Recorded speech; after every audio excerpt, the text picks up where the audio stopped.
ఎందుకంటే ఎప్పుడు కూడా ప్రశాంతంగా ఈరోజు ఇప్పుడు ఇంతకు ముందు ఎప్పుడో ఫ్యాక్షన్ రాజకీయాలతో సతమతం అయిపోతూ ఎప్పుడు ఎవరు ఉంటారో ఎప్పుడు ఎవరు నరికివేయబడతారో అనే భయంగా ఉన్న రాయలసీమ ఆ రోజు చంద్రబాబు నాయుడు గారు సీఎంగా ఉండేటప్పుడు ఆ రోజు ఫ్యాక్షన్ మీద ఉక్కుపాదం మోపి సుమారుగా ఫ్యాక్షన్ రాజకీయాలకే ఆ రోజు నుంచి వదిలేసేటట్టుగా పరిస్థితులు ఉండి అక్కడ కూడా చాలామంది నాయకులు కానీ అదేవిధంగా రాయలసీమ వాసులు కానీ ఫ్యాక్షనిజాన్ని పక్కన పెట్టి వ్యాపారాల పేరిట పరిశ్రమల పేరిట వ్యవసాయం చేసుకుని వాళ్ళ జీవనోపాధి సాగిస్తున్న నేపథ్యంలో రాయలసీమని రతనాలసీమ చేయాలి అన్న ఆకాంక్షిస్తున్న చంద్రబాబు నాయుడు గారి నేతృత్వంలో ఎన్డీఏ నేతృత్వంలో జగన్మోహన్ రెడ్డి ఏదో రకంగా శవ రాజకీయాలు చేసైనా ఫ్యాక్షన్ రాజకీయాన్ని మళ్ళా తెరలేపాలి అనే ఉద్దేశంతో నిన్న అతను చేసిన ఒక డ్రామాను చూస్తూ ఉంటే ప్రజలు కూడా ఇలాంటి వాడినే ఇంతకు ముందు 151 సీట్లు ఇచ్చి మనం సీఎం చేశామని సిగ్గుపడే పరిస్థితి కనిపిస్తూ ఉంది. ఎందుకని చెప్తున్నానంటే ఒక కుటుంబ కలహాల నేపథ్యంలో జరిగిన ఒక హత్య, ఇంకా దినకర్మ కూడా ఐ థింక్ ఈరోజు అనుకుంటా దినకార్యం కూడా, అటువంటి నేపథ్యంలో ఒక బాధితుడిని బాధిత కుటుంబాన్ని పరామర్శించాల్సిన తీరు చూస్తే నిజంగా ఇలాగా పరామర్శిస్తారు. దట్టు ఒక 5 సంవత్సరాలు 151 సీట్లు ప్రజలు ఇచ్చిన సీఎంగా చేసిన వ్యక్తి అఫ్కోర్స్ ఆ రోజు అతను చేసిన అన్యాయాలు అక్రమాలు బట్టి సుమారుగా దగ్గర ఇప్పుడు మళ్ళీ 11 సీట్లకు పడిపోయిన వ్యక్తి పరామర్శకి వెళ్ళినప్పుడు కూడా 11 సీట్లు వచ్చినా కూడా బుద్ధి రాకుండా ఆ పరామర్శించిన తీరు చూస్తూ ఉంటే నిజంగా చాలా బాధ అనిపించే పరిస్థితి. అదేవిధంగా అతను నైజం కూడా బయటపడిన పరిస్థితి మనందరికీ కనిపిస్తుంది. లాస్ట్ 5 years ఒక స్టేట్ స్పాన్సర్డ్ టెర్రరిజం అన్ని ఎక్కువగా ప్రోత్సహించి ఎప్పుడు చూసినా ఎక్కడ చూసినా దాడులు, హత్యలు, మానభంగాలు, కబ్జాలు ఇలాంటి సిచ్యువేషన్తోనే 5 సంవత్సరాలు కూడా గడిపేసి ఈరోజు తిరిగి ఎన్డీఏ గవర్నమెంట్ మీద బురద జల్లే పరిస్థితి కనిపిస్తూ ఉంది. ముఖ్యంగా ఒకటి మాత్రం క్లియర్గా చెప్పాలండి, లాస్ట్ 5 yearsలో మేము చెప్పామండి, ఐపీసీ సెక్షన్ ప్రకారం అన్నది కాకుండా వైసీపీ సెక్షన్ ప్రకారం అని చెప్పి పోలీసుల చేత కూడా పనిచేయించి పోలీస్ వ్యవస్థని కూడా నిర్వీర్యం చేసేసి ఈరోజు అదే పోలీసు వ్యవస్థ మీద విరుచుకుపడే పరిస్థితి చూస్తూ ఉంటే జగన్మోహన్ రెడ్డి మానసిక పరిస్థితి కూడా మేము జాలిపడాల్సిన సందర్భం. నిన్న టూర్ ప్రోగ్రాంలో కూడా ఏదో భద్రతా వైఫల్యాలు వచ్చినాయి, ఏదో ఇష్టానుసారంగా పోలీసులు భద్రత కల్పించలేకపోయారు, గవర్నమెంట్ భద్రత కల్పించలేకపోయిందని నిన్న చాలామంది బయటకు వచ్చి మాట్లాడిన పరిస్థితి. ఒక జగన్మోహన్ రెడ్డి అన్న వ్యక్తి ఒక పులివెందలకి మాత్రమే ఒక ఎమ్మెల్యే, అతనికి ప్రతిపక్ష హోదా లేదు. అయినప్పటికీ అతను ఒక ఎక్స్ సీఎం అన్న ఒకే ఒక కారణంతో ఆయన టూర్ ప్రోగ్రాం గురించి మాట్లాడినప్పుడు మేము చాలా క్లియర్గా 1100 మంది అప్రాక్సిమేట్లీ 1100 మంది పోలీస్ బలగాల్ని డిఎస్పీ స్థాయి నుంచి రోప్ పార్టీస్ వరకు అంటే ఏపీఎస్పీ బెటాలియన్స్ వరకు దగ్గర 1100 మంది పోలీసులను పెట్టాం.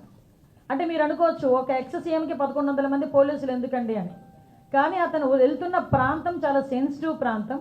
తను వెళ్తున్న ప్రాంతంలో ఏదైనా గొడవలు జరిగే పరిస్థితి ఉండి లా అండ్ ఆర్డర్ కనుక ఇబ్బంది పడితే సామాన్యమైన ప్రజలు ఇబ్బంది పడతారు అని ఒకే ఒక కారణంతో గౌరవ ముఖ్యమంత్రి గారి ఆదేశాల మేరకు డీసీపీ గారు అందరూ కలిసి సుమారుగా 1100 మందిని అక్కడ డిప్లాయ్ చేశాం.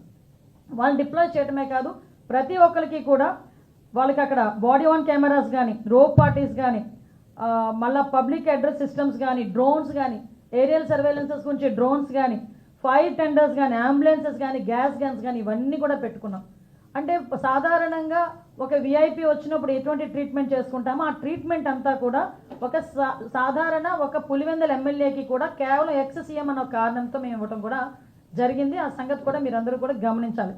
అదేవిధంగా సుమారుగా 7/4/2025 అంటే నిన్న ఇన్సిడెంట్ కన్నా మొన్న ఎస్పీ గారు చాలా క్లియర్గా కూర్చుని ఒక మీడియా ద్వారా వాళ్ళని పర్సనల్గా కూడా వైసీపీ నాయకుల్ని పిలిపించి ప్రాబ్లం ఎదురయ్యేటట్టుంది, ఎక్కువ మందిని మీరు మొబిలైజ్ చేయడం, వాట్సాప్స్లో కూడా ఇంతమంది రండి అంతమంది రండి, పోలీసులు కనుక మిమ్మల్ని అడ్డుకుంటే నడుచుకొని రండి లేకపోతే పరిగెత్తుకుంటూ రండి అని చెప్పి వాట్సాప్లో కూడా మెసేజ్లు చాలామంది వైసీపీ నాయకులు రెచ్చగొట్టే ధోరణిలో అవన్నీ పెట్టారు. రాష్ట్ర వ్యాప్తంగా ఇప్పటి వరకు మీ సోషల్ మీడియా తోడేళ్లు చేసిన అరాచకాలు, దారుణాల మీద కొన్ని 100 కంప్లైంట్లు మేము ఇచ్చాం.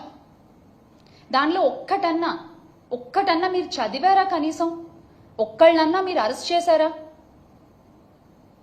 వాళ్ళని మీరు అరెస్ట్ చేయరు, ఎందుకంటే మిమ్మల్ని జాకీలేసి లేపాల్సింది వాళ్లే కదా, అందుకని వాళ్ళని మీరు అరెస్ట్ చేయరు. నిన్న కూడా ఆ కిరణ్ అనే వ్యక్తిని మీరు ఎప్పుడు అరెస్ట్ చేశారు? మా ఫ్యాన్ గాలి తట్టుకోలేక ఆయన చేసిన తప్పు తెలుసుకుని నన్ను క్షమించండి బాబు అని క్షమాపణ అడిగిన తర్వాత ఇప్పుడు అరెస్ట్ చేయకపోతే బాగోదు కాబట్టి ఆ మచ్చ మీ పార్టీపై ఉంటుంది కాబట్టి ఇక తప్పదు అన్నట్టు మీరు వాళ్ళని అరెస్ట్ చేశారు. నిజంగా మీకంత చిత్తశుద్ధి ఉంటే వందలాది మంది టీడీపీ యాక్టివిస్టులు అరాచక పోస్టులు పెడుతున్నారు కదా, వాళ్ళందరినీ అరెస్ట్ చేయండి, కేసులు పెట్టండి.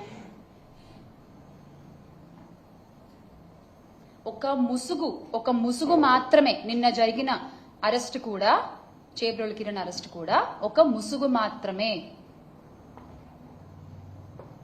ఎందుకంటే హోంమంత్రి అనిత గారు, అంటే ఇప్పటి హోంమంత్రి, అప్పుడు తెలుగుదేశం మహిళా అధ్యక్షురాలుగా ఉన్నప్పుడు అమ్మా అమ్మా అని పిలుస్తారు ఆ పార్టీలో, అది ఏ ఉద్దేశంతో పిలుస్తారో అని చెప్పి చాలా చెప్పనల్లవి కాని విధంగా ఆవిడ ఆ రోజు మాట్లాడారు కదా. మరి ఆవిడ మీద ఎందుకు కేసు పెట్టలేదు? మీకు మహిళలంటే చాలా గౌరవం కదా, పెట్టరు. ఆవిడ మీద మీరు కేసులు పెట్టరు, ఎందుకంటే అలా మాట్లాడమని చెప్పింది మీరే కాబట్టి. మొన్నటికి మొన్న విజయవాడలో దేవిక అనే చిన్నారి జగన్ గారితో ఫోటో దిగితే ఆ చిన్నారిని టీడీపీ సైకోలు విరుచుకుపడి ట్రోలింగ్ చేశారే, వాళ్ళలో ఎంతమంది మీద కేసులు పెట్టారు, ఎంతమంది మీద అరెస్ట్ చేశారు? ఓ చిన్నారులని మీరు పట్టించుకోరు కదా. ఎస్, వాళ్ళకి ఓటు హక్కు ఉండదు కదా, కరెక్ట్, పట్టించుకోరు మీరు. మహిళల గురించనే కాదు, మొన్నటికి మొన్న రాప్తాడు వెళ్తే మా పార్టీ అధ్యక్షులు జగన్మోహన్ రెడ్డి గారు, మీ పార్టీ నాయకులు ఆయన్ని రౌడీ అని సంబోధించారు. నిజంగా అలా సంబోధించొచ్చా అండి? అదా మీరు ఒక మాజీ ముఖ్యమంత్రి వీరులకి ఇచ్చే గౌరవం? మరి అలా మాట్లాడిన వాళ్ళని మీరు ఎందుకు అరెస్ట్ చేయలేదు? వారిపై ఏ చర్యలు తీసుకున్నారు? ఇదంతా ఒక నటన. తెలుగుదేశం డ్రామాల పార్టీ కాబట్టి మీరు చక్కగా యాక్టింగ్ చేయగలరు, కాబట్టి మీరు చక్కగా నటించగలరు, కాబట్టి చాలా బాగా నటిస్తున్నారు. వినేవాళ్ళు వెర్రివాళ్ళు అయితే చెప్పేవాళ్ళు చంద్రబాబు అని మీరు చెప్తూ ఉండండి మీ అబద్ధాలు. ప్రజలు వింటున్నారని మాత్రం అనుకోవద్దు. ఖచ్చితంగా ఒకరోజు సమాధానం చెప్తారు, దానికి ఖచ్చితంగా చెప్తారు. మీ వికృత వికటాట్టహాసాలు చేస్తున్న యూట్యూబ్ ఛానళ్లు, అకౌంట్లు, యజమానులు ప్రతి ఒక్కళ్ళు చంద్రబాబు గారు, లోకేష్ గారి మనుషులే. ఈ విషయం అందరికీ తెలుసు.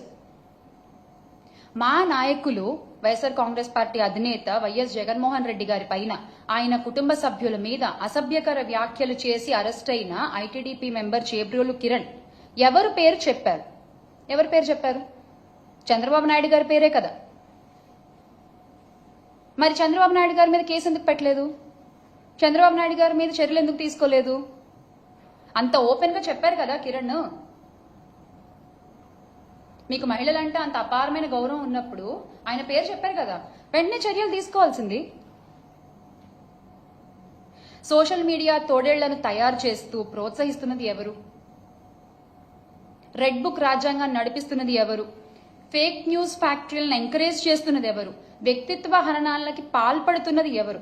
ఈ టీడీపీ సైకోళ్లు, జనసేన తోడేళ్లు, వీళ్ళందరూ సృష్టికర్తలు అసలు ఎవరు?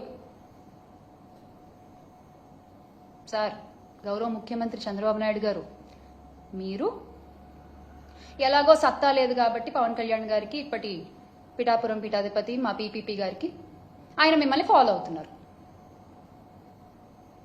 అదే జరుగుతోంది కదా. చంద్రబాబు నాయుడు గారి పేరు, లోకేష్ గారి పేరు చెప్పినప్పుడు వాళ్ళిద్దరి మీద కేసులు ఎందుకు పెట్టలేదు? దీని ద్వారా మీ మోడస్ ఆపరండి ఏంటన్నది బహిర్గతం అవుతోంది. మేము చెప్పట్లేదు, మీరు చేసే చేష్టల ద్వారా అది బహిర్గతం అవుతోంది. అసభ్యకర పోస్టులు, వికృత కామెంట్లతో ఒక ఆర్గనైజ్డ్ క్రైమ్ చేస్తూ సోషల్ మీడియాలో ఐటీడీపీ కార్యకర్తలు చెలరేగిపోతుంటే, మహిళల్ని కించపరుస్తూ వ్యక్తిత్వ హననాలు చేస్తూ కామెంట్లు పెడుతూ వాళ్ల మీద పడి విర్రవీగుతుంటే మీరేం చేస్తున్నారయ్యా అంటే స్టేజ్ పైన కామెడీ స్కిట్లు చేసుకుంటున్నారు. సార్, మీరు చేసే పని అది. దాన్ని చూసి మీరు కింద క్లాప్స్ కొడుతున్నారు.